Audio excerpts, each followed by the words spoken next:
Hey, what's up guys? This is Anthony from Anthony's Customs, and for this review we're going to be looking at the DC Comics Unlimited Injustice Joker. Not very good figure overall. Just like the Batman that we already got, he's lacking some articulation, he's lacking an overall quality to the figure. I will say though, I have to admit that he doesn't have as bad proportioning as Batman did. And he's got a pretty decent paint job, so he's an okay piece just to be on the shelf with the other figures, but don't expect to get a whole lot of play value out of him or fun factor, whatever you want to call it.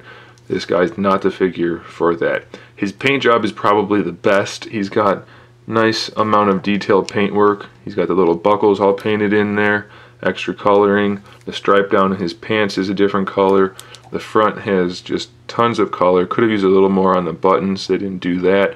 But what is painted, it's painted pretty well. The flower has 2 shades of pink plus the yellow, the tie, all the different clasps and things. His face is done pretty well actually. The sculpt I think could be a little bit better. Paint could be, as you can see along the hairline, but that's not even too noticeable in person. And then they did do the shading in the hair. So you know, he's not a bad looking figure overall. It's pretty decent looking. It doesn't have good articulation though, and as you might have noticed, his neck is a little bit short. So that throws off the look, but it's not so bad. Okay, so as far as articulation goes, the head can actually look up and down a good bit. It swivels, ball hinge shoulders, full range of motion there, but there's no bicep swivel, so that's a bummer. We have a single jointed hinge for the elbow, and then we also have the swivel that they put there, which I don't really get, because you don't accomplish anything with that, because you already have a swivel in the wrist, and it's just doing the same thing, except when you do this you end up with your sleeve in the wrong position, so there's really no point for that. So I don't really get it. And then there is a hinge in the wrist, and each wrist is the swivel. Each side is the same even though they have different sculpt. And it's kind of odd because this hand looks like it was made for an accessory, but he didn't come with any, so that's a bit of a bummer. He has no ab crunch at all, but he does have a waist twist, so that's okay. And the jacket is a soft piece, and the whole upper body is covered with the jacket. So that's kind of a nice touch. It's not going to impede any articulation, limited as it might be.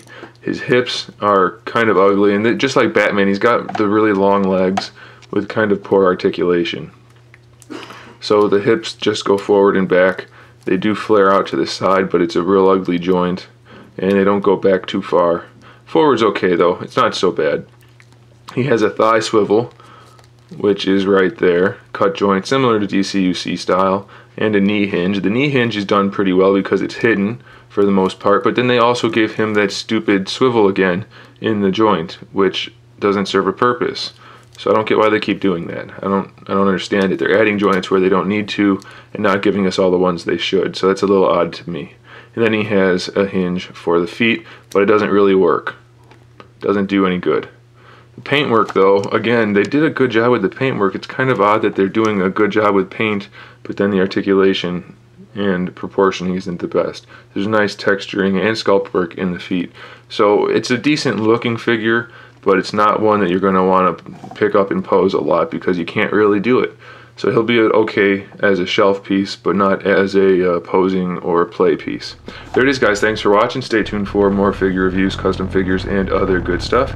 And in the meantime, keep collecting.